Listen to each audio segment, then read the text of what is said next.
Всем привет, кто заглянул на мой канал Кухня Эвелин. И сегодня я хочу поделиться с вами очень простым и доступным рецептом вкусной и даже полезной выпечки к чаю. Это открытый пирог с завернутыми краями под названием фруктовая галета. Готовится настолько быстро и просто, что его запросто можно приготовить на завтрак вместо сырников.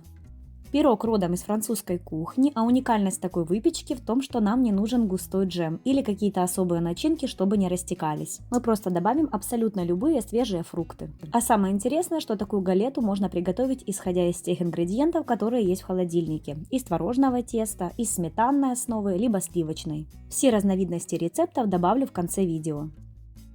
В глубокую миску добавляем 50 грамм размягченного сливочного масла. 1-2 столовых ложки сахара, регулируйте по вкусу. 200 грамм творога средней влажности. У меня творог слишком сухой, поэтому я дополнительно перебью немножечко блендером. С более мягким творогом эту процедуру можно пропустить и размять просто ложкой или вилкой. Взбиваю блендером не сильно, мне нравится чувствовать кусочки творога в выпечке. Если не любите, взбивайте до однородности.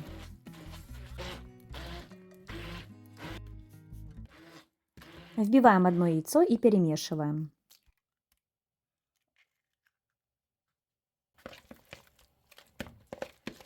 В 200 грамм муки добавляем 1 чайную ложку разрыхлителя. Соединяем вместе и просеиваем в тесто.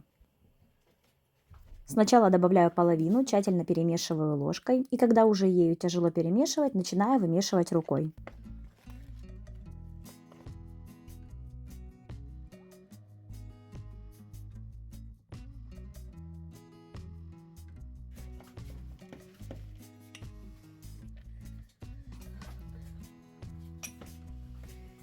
Месить долго не нужно, всего несколько минут. Нужно все вместе соединить и довести тесто до однородности, чтобы не липло к рукам.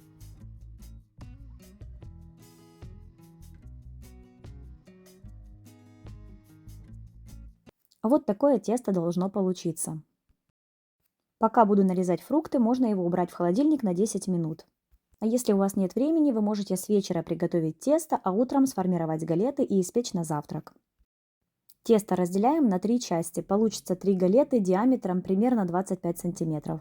Поверхность присыпаем мукой, лучше сразу на том, на чем вы будете выпекать. На пергаменте или как у меня. Я разрезала рукав для запекания. На даче, к сожалению, пергамента у меня не нашлось. Раскатываем в тонкий пласт толщиной приблизительно 3 мм.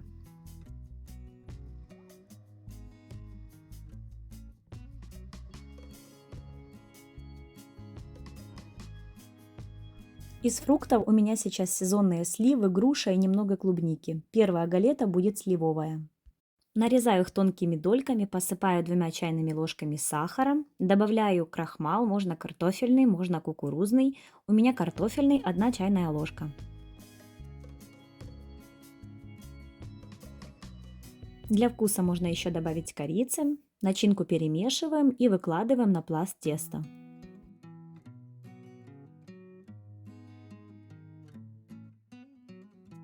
Загибаем края в виде мешочка или корзинки. Они будут удерживать сок от фруктов.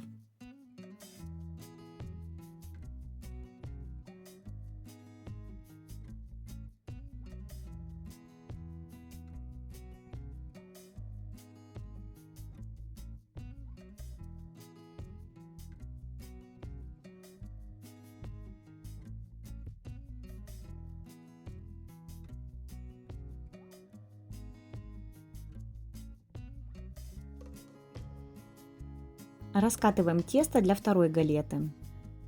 Для этой начинки я очистила грушу от кожуры, нарезала тонкими пластинками, добавила немного клубники, снова 2 чайных ложки сахара и 1 чайную ложку крахмала. Все перемешала и добавляю в галету. Можно начинку делать немного по-другому. Раскатать тесто, смазать этот пласт 1 чайной ложкой крахмала, потом выложить фрукты и сверху посыпать сахаром. Делайте так, как удобно вам. Снова загибаем края, и вторая галета готова.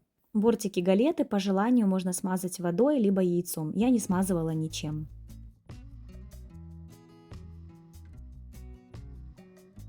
Третья получилась полностью клубничная. Ставим выпекаться галету в разогретую духовку до 180 градусов примерно на 20-25 минут. Можно ориентироваться готовность по румяным красивым бортикам.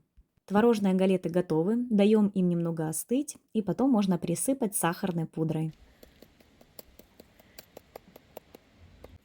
Нарезаем на порционные кусочки и Всё, давай. подаем к чаю. Тесто получается очень мягким, ароматным и слегка воздушным.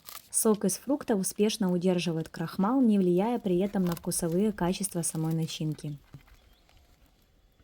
А тарелочки нет. Спустился. Держи. Ну как тебе? И как я и обещала, расскажу еще про несколько вариантов приготовления теста для такой галеты. Мы готовили самую полезную версию, творожную. Но можно еще приготовить на сметанной основе, по вкусу она будет тоже напоминать творожную. Еще такое тесто отлично подходит для приготовления рогаликов. И последний вариант – это галета на сливочном масле. Основа галеты будет похожа на мягкое песочное тесто. Такое тесто я бы советовала раскатывать еще тоньше. Я обожаю галету с любого теста и с любой фруктовой либо ягодной начинкой. Быстро, полезно и вкусно. Какая вкуснее? Первая? А вы уже готовили такую галету? Если да, напишите об этом в комментариях. А если нет, то обязательно попробуйте приготовить. Всем огромное спасибо за внимание и до новых встреч!